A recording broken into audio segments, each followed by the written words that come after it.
Hi. Hi, how are you? I'm good. How are you? Doing good, but there's something weird going on up here. As usual. As usual. Are you talking about me? Oh, just making fun of the comment you made. I because got I was- pulled over on the way to council. You got talking pulled over on about the way me?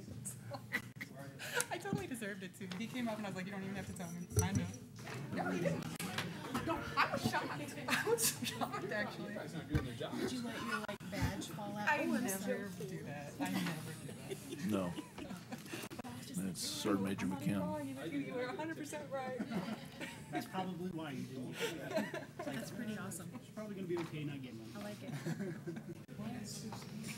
Is that on the agenda? I was like, oh, Jenna. Oh yeah, I'd asked her to get it on the agenda. For the sister cities. That's it. I don't see Glenn Holman here yet. That's a good story, though. I like it. Glenn, who's going to be our briefer for your presentation. I'm just out of it today. Good afternoon, ladies and gentlemen. I call to order the regular work session for the Sierra Vista City Council for September 25th, 2018.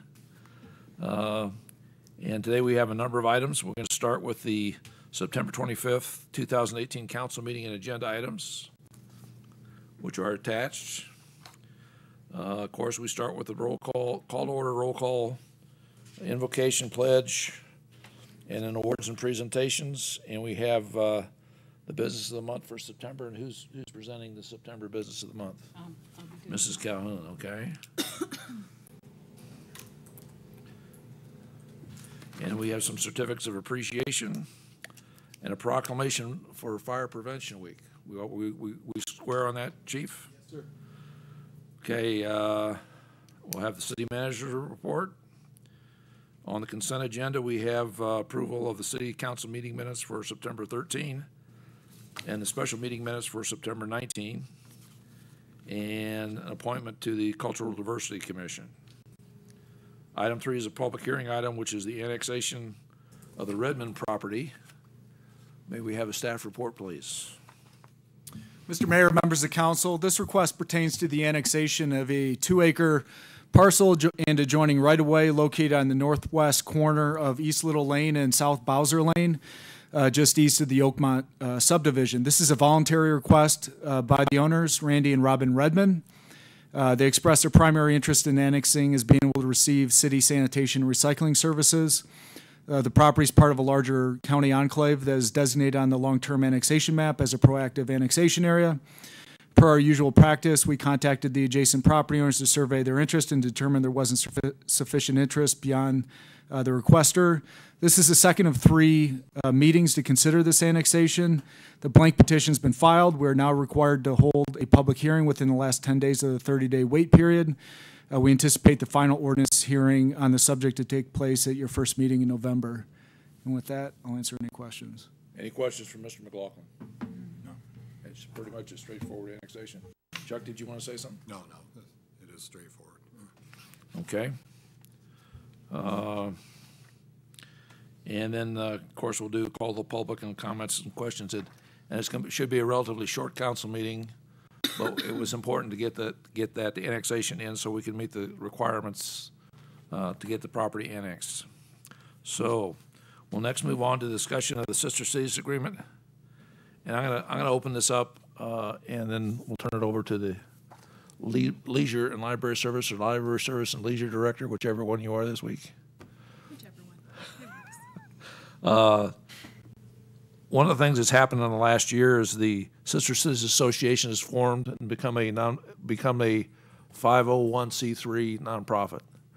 And as we're trying to go through with all the community groups that the city works with, especially with the Library and Leisure Services Department, we're trying to go through and make sure we have a valid memorandum of understanding, so everybody understands where their pieces and parts lie and how they interlock and how we support, in this case, the mission of the sister cities.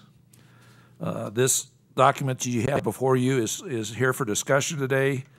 It's been worked out with the Sister Cities Association and members of the current Sister Cities Commission as well.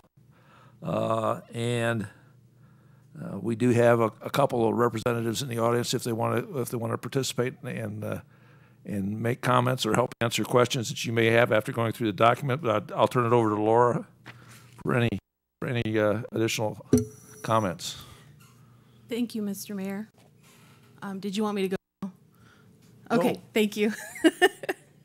Thank you very much. I think the intent of this agreement is to continue the relationship that we have with our very active sister cities commission or association. Right now, there's 2 groups with the same mission, and the spirit and intent of this agreement that's in your packet today is to assure that the support that the association will receive the same type of support from the city as far as offering some services or amenities, using a vehicle in support of the sister cities mission. That's been gone through resolution quite some time ago. And this particular agreement is concentrating on the agreements with Cananea, Mexico, and also with Redeball, Germany. So I did find during my research that we do have another sister city for Santa Cruz. And I did locate that resolution as well. So if there is ever a time that you want... What you learn these days, I tell you. I know. So Maria is an excellent research assistant, so she was able to find the resolution for that. And I'm happy to provide that resolution also for council, and I did send it over to Suzanne so that her and the association could take a look as well. So any of those things can be folded into this agreement any way that the mayor and council chooses. And my department is ready and willing to stand by to make sure it's successful. So One of the things I failed to mention, this is kind of the same process we went through with the Historical Society. If you can remember back 10, 12, 15 years ago, whenever it was, the Historical Society formed an association, 501c3, and basically started doing a number of the functions that the commission had done, and they had an agreement with the city, and eventually we did away with we dissolved the historical commission, the history commission, and that's the way we think this same pattern is going to work. Hopefully, we'll have one agency that handles sister cities, which is a 501c3, which the city partners with, and eventually there would be dissolution of the commission, and that, of course, is pending on whether we accept this agreement. Obviously, we would have to have the agreement established first before we would dissolve the commission. yes, Mr. Mayor. Also, if I may, one of the benefits to this agreement would be the requirement for open meeting law would no longer be required. So it would be an independent 501c3 nonprofit organization, and that the amount of support that we do provide or we will provide on this agreement will be limited to the sister cities relationships that we've mentioned that are specifically called out of this agreement. Another good thing is it can be amended at any time. It could be more of a living document. So I know that some commission members also have some opinions on the other side. So Okay. yes, So- so all those will need to be considered. You ready for questions from council? Yes, yes, sir. Discussion? Maybe somebody from Sister Cities would also want to be involved in this? I'll give. Okay. Yeah, they can come up and just Okay. tell me you're ready. If you want to address us, just let me know and you can come to the podium and address us. I also wanted to ask the opinion of Laura. I'm kidding. What's the biggest benefit to the city to have the association rather than the commission? I think one of the benefits would be that they could act independently without the open meeting law. Right now, the association members and the commission members, some are on both. The commission will stay after for an association meeting, which also has to be posted because there's a quorum present. Anything that the association does that has more than 4, I think that's right, 4 commission members would need to be posted, and that would be in regards to their association business, which may or may not pertain to the actual sister cities that are outlined in this contract. So it's kind of creating a little bit of a spider web. and a little bit difficult to manage at times. They're a very active commission, very active group. I believe also the other thing was the ability for them to generate revenue and collect donations and carefully move that over to where it needs to be moved without us getting in the way was the other bigger reason, and this agreement solves that problem as well, correct? Councilmember Mount, that is correct. All right. I think my only real question is, and I've looked over the agreement and I don't see any issue with it from the city's perspective, but has the other member of this association or this agreement, have they seen it yet? And Yes, one of the things, I should have mentioned that too, one of the things we've been working.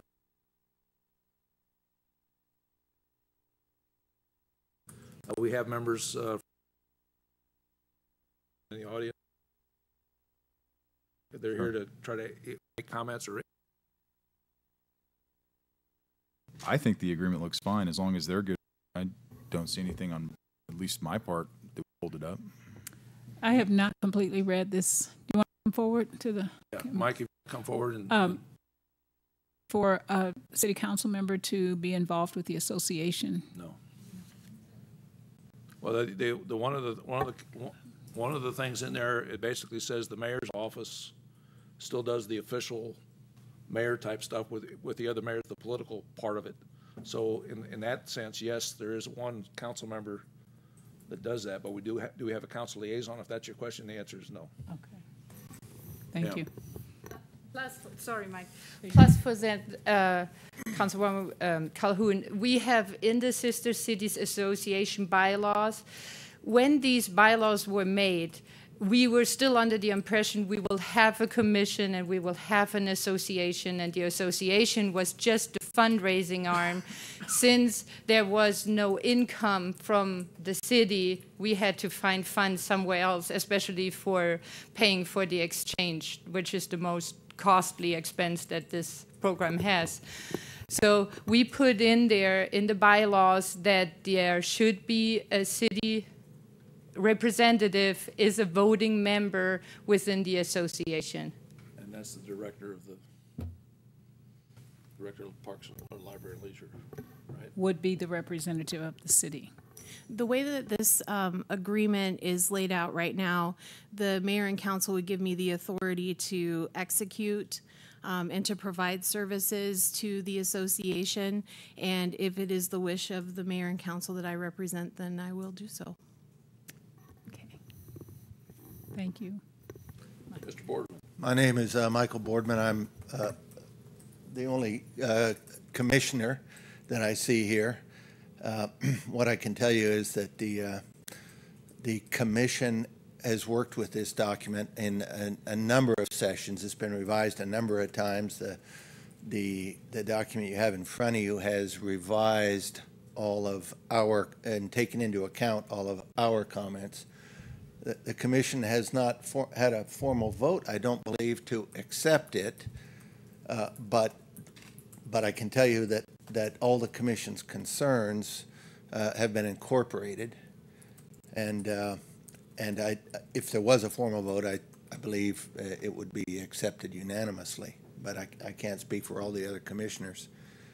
The only other thing I'll say is that I think once the agreement is in place, assuming it is substantially as written now, then I personally I think the commission is redundant, because the association will handle most of the sister cities' business, but with the sort of political oversight built into the agreement from the city, from the mayor and the mayor's representatives on the city staffs, because you have to recognize that there is dealing with the other cities, there is a political aspect to this association as well as just making things happen. The association is, I think, fully prepared. Now, I'm not a member of the association and don't intend to become one for some conflict of interest reasons with my other activities, but I've worked very closely with them and will continue to do so, I expect. I think the association will pick up virtually all of the operational aspects of executing the city's association with the other sister cities.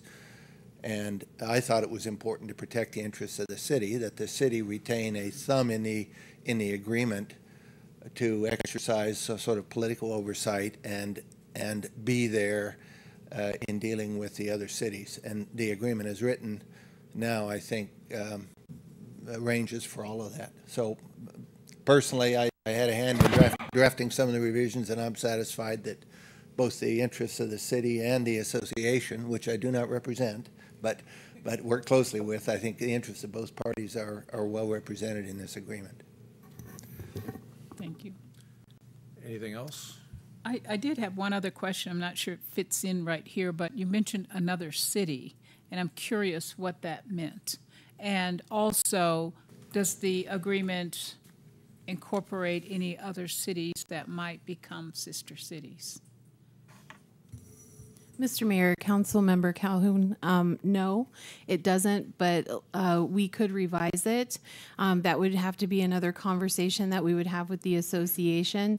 I'm not aware of any activities with our other sister city. That was quite an old agreement. I actually did bring a copy of it. The only active cities that we work with are the two that are already known. And the way this normally works is both cities have to agree to become sister cities with one another. Correct. And obviously, if we're just finding out that we had an ancient agreement, that's been dormant. So we just need to, before we come back to the council, we need to research that a little bit and find out if, in fact, they're even interested or we're interested in pursuing a third sister city. Right. That's correct, Mr. Mayor. Thank you. Okay. Yes, ma'am. Please. I just want to say we were aware of that we are having a third city. We found it in the old paperwork, and we pointed it out to when Councilwoman Hank Huskin was still, and there was nothing else to be found. That's why we didn't pursue anything on that matter. Just would take you know. All right. So the next steps for this, if there's no objections from council, is that we come before us in an agreement. Obviously not on Thursday, but on a future council meeting, and then we would vote on it. And I would hope that either at that meeting or a subsequent meeting, we would also have a motion to dissolve the Sister Cities Commission. Okay. Yep. Any further discussion on this item? All right. Moving on.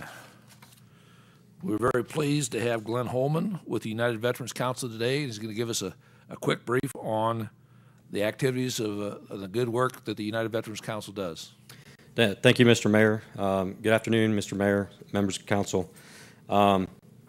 Just want to take a little bit of time and update you on the Greater Sierra Vista United Veterans Council, known as UVC to a lot of people.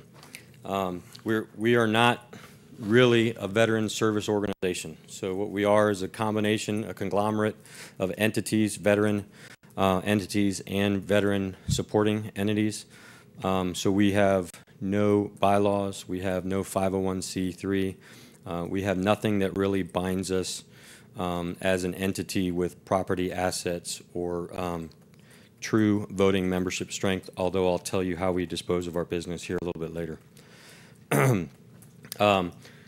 We recognized the need some years ago to have this entity for information sharing purposes and an area or a centralized location where these entities could come together, not only share the information, but also disseminate information and maybe even learn something from another organization as to how they're doing business, how they can do it better, all in the name of supporting veterans and veterans' families and the needs that they have here in Cochise County. As you can see, that's the rounded veteran population for both the county, Sierra Vista. I'm sorry, the populations themselves, and then the populations for veterans. See if I messed that up. All right. We do have voting membership. In other words, if we're going to, we don't have full resolutions. We don't have the bylaws, like I said. But when we decide to do something as a group or to support something, we do vote. And there's two different types of memberships that we have: one with voting privileges and one without. We have membership to veterans organizations that are formed themselves and have their own entity. And if they have that and they support themselves, then they are a full membership and they have voting privileges. We have about 30 active organizations, not all of which are voting members, and then we have about 30 occasionally active organizations. We have an associate membership as well, and what that is for somebody like Arizona at Work, or somebody that does a lot of work with a couple of their categories. They might support veterans in certain ways or have other issues that they want to bring to the veteran community, and so they would come in as associate members, be able to give out their information that's pertinent to the veterans and the veteran community, and then not have a right to vote later on.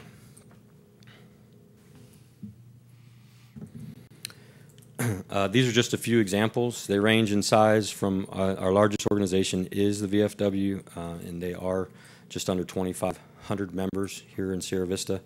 And they, our smallest, I can't even really say what our smallest is, but we have hooves, horses, it's another long acronym, I can't remember, offering equine services for veterans.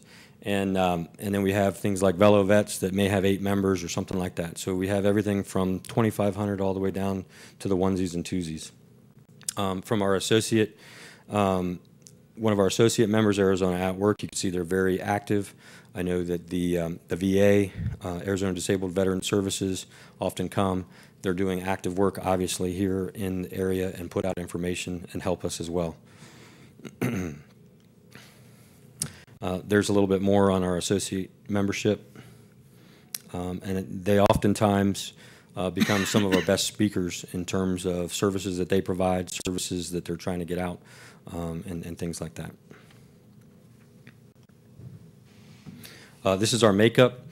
We have our chairman, who's Eric Fowler, our vice chairman, who is Larry McKim, seated behind me, and I am the secretary. Those are the only 3 positions that we have. We vote on them annually. So if I send out enough emails, I get to keep my job, I guess. And the one thing that's interesting is the veterans groups themselves nominate a person to fill those positions. That's correct. So that is because it was a conglomeration of groups and not people, which is a big distinction in terms of being another VSO versus being that conglomeration. They are put up for nomination by their group. When we had a longer tenure, they were also on the hook for that entire tenure if they shouldn't be able to, or if that one person couldn't finish it out. So in our precepts, the paperwork that we have that guides why we're going to meet and how we're going to meet, we look at anything of mutual interest for any veteran, whether they're a retiree, a veteran, might still be a National Guard member in and out of active federal service, and also anything that may pertain to military service members that may translate later on in life to them as a veteran. This is some of the things that we get done throughout the year. This is our latest Veteran of the Year, Doris Caldwell, and the ceremony we had for her in January. Area beautification event. This was a little while ago.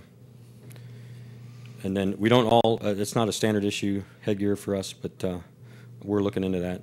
It's Eric at the Memorial Day ceremony. And then Eric also was a speaker at the park after the Veterans Day Parade, where we have, where Doris will be our Grand Marshal. This goes into our voting just a little bit. It's basically what I've already outlined. They get one activity gets one vote with whomever the members of that organization put forward to make that vote. So if there's 2 or 3, they still only get one vote. And then the other key point is the chair or vice chair does not vote on items that their organization is sponsoring, for obvious reasons. This is really key. Our invited guests. This is one of the main reasons that we meet every month, and that is to invite somebody into the event that can help give insight or updated information on things that are particular to veterans.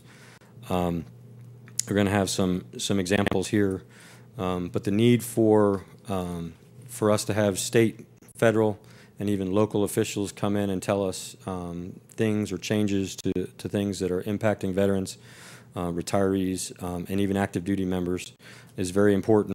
And since you have, 30 or more activities represented there that month, then they go and they can disseminate that information more rapidly than if we're doing it by other means. So it's a great opportunity. Some of the people that we've had recently, USACO, Commanding General and the Sergeant Major. We had the Arizona Department of Veteran Services, Colonel Wanda Wright. We had the President of the Arizona Veterans Hall of Fame Society. I don't know how he was able to make that long drive. And we had Canyon Vista Medical Center came and when they opened up the nominations for their wall this year, came and briefed us on the program so that all those organizations knew about the opportunity, knew about the application deadlines and all that kind of stuff.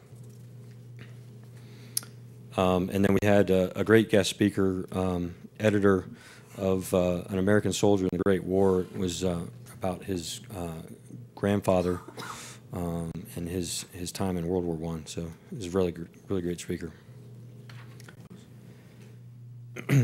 Deputy Director for Southern Arizona VA Healthcare System. Again, having somebody come down like this and actually put them on the hot seat with a couple hard questions about new legislation that's been acted, how that's going to impact Southern Arizona VA healthcare system.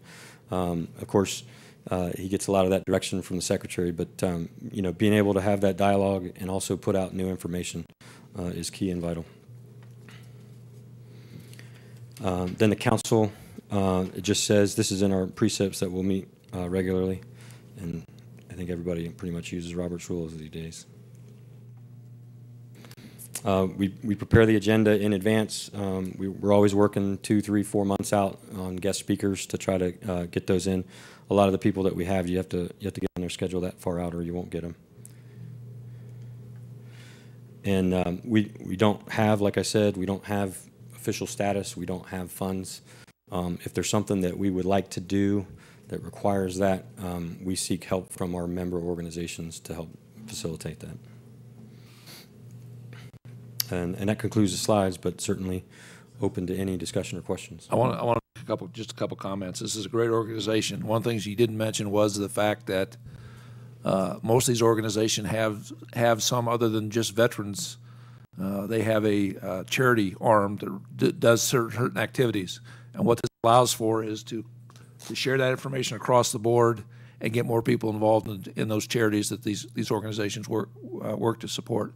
So that's a great community asset. The other thing I want to mention is, although it's a group of veterans, you do meet on the first Saturday of the month, unless it's the 4th of July or the first of January, at 8 o'clock in the morning at the VFW, and it's generally open to the public. Although normally veterans groups and their representatives are the ones that attend, but it's a great organization, and you guys are doing great stuff. Well, absolutely. Thank you, Mayor. I would say that council is always welcome. Like the mayor said, it is predominantly open to the public. We might make you talk. We do pop-ups at the meeting where each organization gets a couple minutes, 2, 3 minutes to tell us what's going on in their organization. They put out flyers. We do a weekly distribution on the weekends, so everything that we've collected from the UVC's point of view that may be of particular interest, whether it's MWR events or actual applications for grant aids or anything like that that our organizations need to know. We compile that. We were sending it out almost daily, and it got a little much. So unless it's a flash override, we just generally wait for the weekend. But yeah, absolutely. Trying to get that information out and in a usable format is what's key for us. Questions?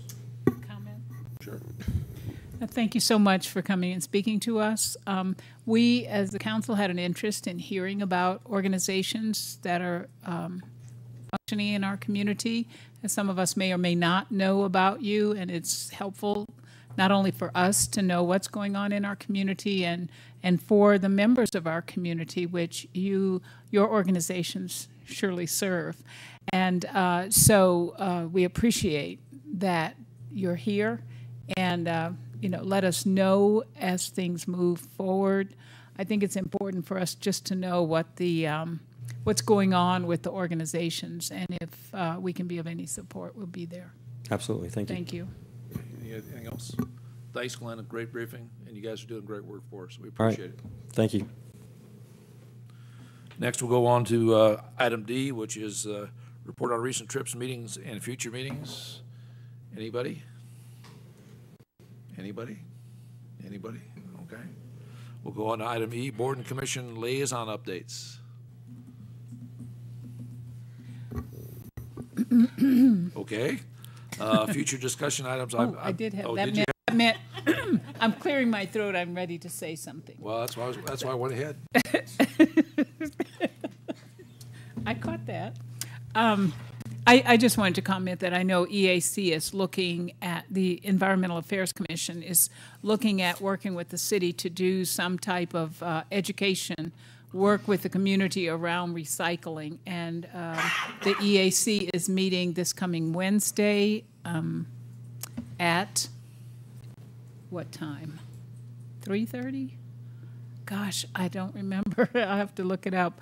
But you can find that information on the city's webpage. But it surely will be a lively discussion. Thanks. That's it. Okay.